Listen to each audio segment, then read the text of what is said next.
you start where? You start at a point like here. His endowment income is here. He consumes here. So he spent more than what he earned. Right? So he's a borrower. You borrow how much? The difference.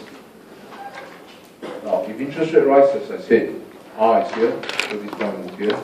But the other point, we just take here. Okay? So again, the budget line will become this when rates rise. Now, so it started at A, it ended at B on the blue colored line. So where's B? Here. So, if a person is a borrower, consumption rise or fall? Fall, right?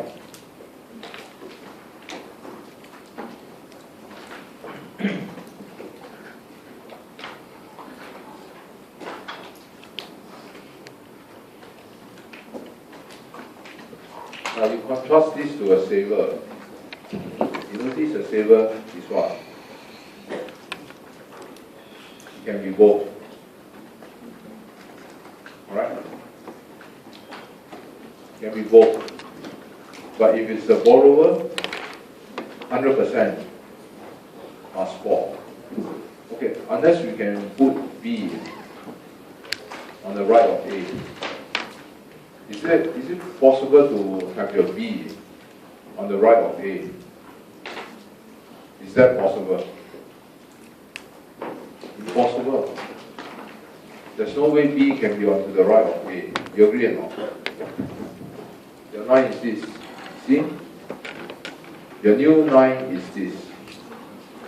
Therefore, is it possible that your B is on the right of A?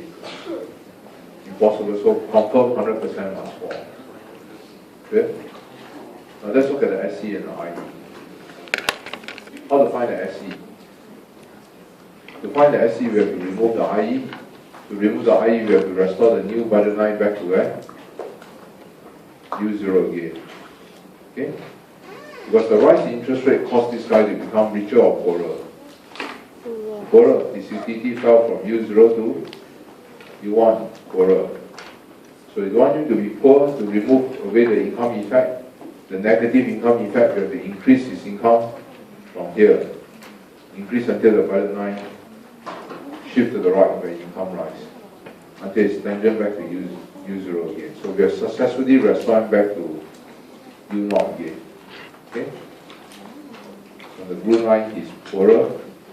So we increase his income, as you can recall just like before. When he increase his income, the budget line will shift right. How much right? Until it's tangent to U0. So he's not poor again. We're successfully restoring back to U0. Tangent and here. So once he reaches point C, all the negative income effect has been successfully removed.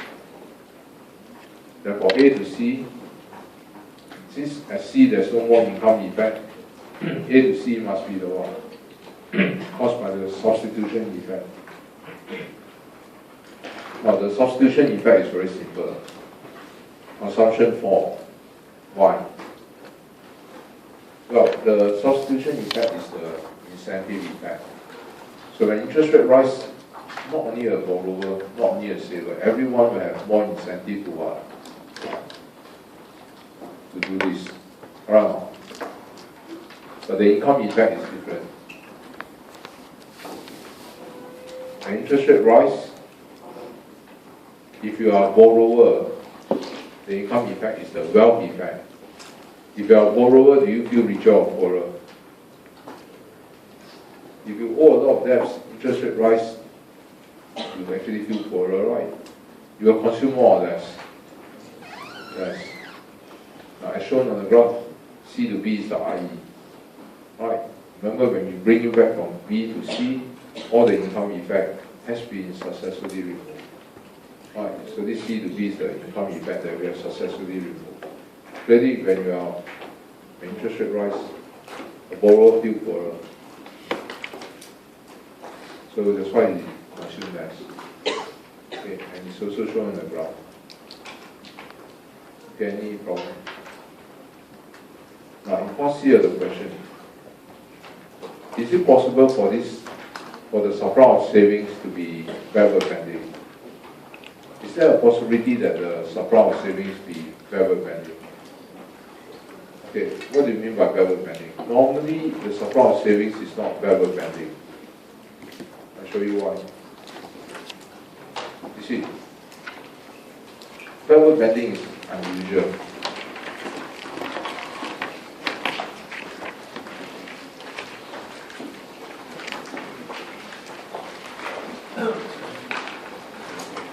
Mostly the savings function is outward sloping. Most of the time. You see.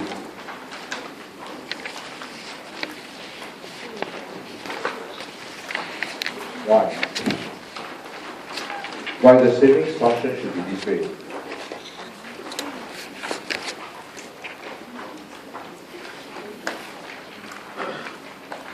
Because when interest rate rise, people save more or less.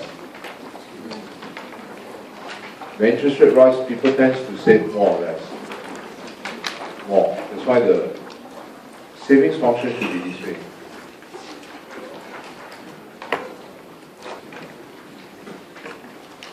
When rates rise, you will save more.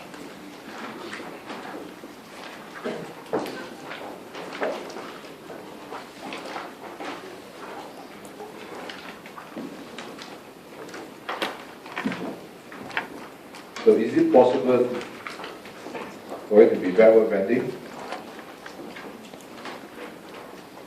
Yes or no? So backward bending is this.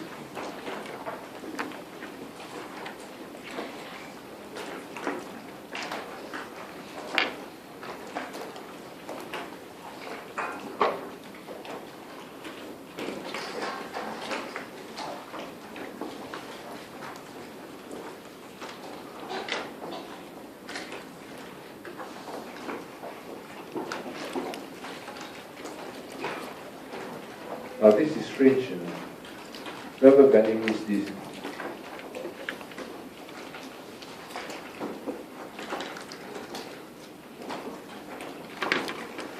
When such thing happen, when the bank pay you 20% interest rate, you actually want to earn less. You don't want to save. You don't want to earn it. That's what backward bending means, right? The higher the interest rate, you will earn more interest rate if you put your money in the bank, right? Are there such people who say, look, interest rate rise, I don't like to save because why? I will earn more money and I don't want money to destroy. There's such thing, right? No way. So therefore, the answer to the question is yes or no. Yes. Rates rise, savings fall. When rates rise, you want to save less. So the answer, is there a possibility? Yes. Why? Proof why? Proof why? See? For savers, see here? When rates rise,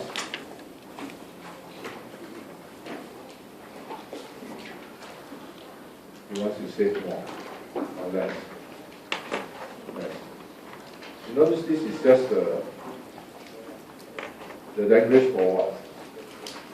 So the savings function is backward bending. I'll show you on the graph, yes, it is here. Right? When rates rise, you see, here he actually saved more or less. Save less. So we say yes, there's a possibility. You understand? And this possibility is shown here. That when interest rate goes up, he actually wants to consume more and therefore save less. I'll show you the proof. Okay, any other question?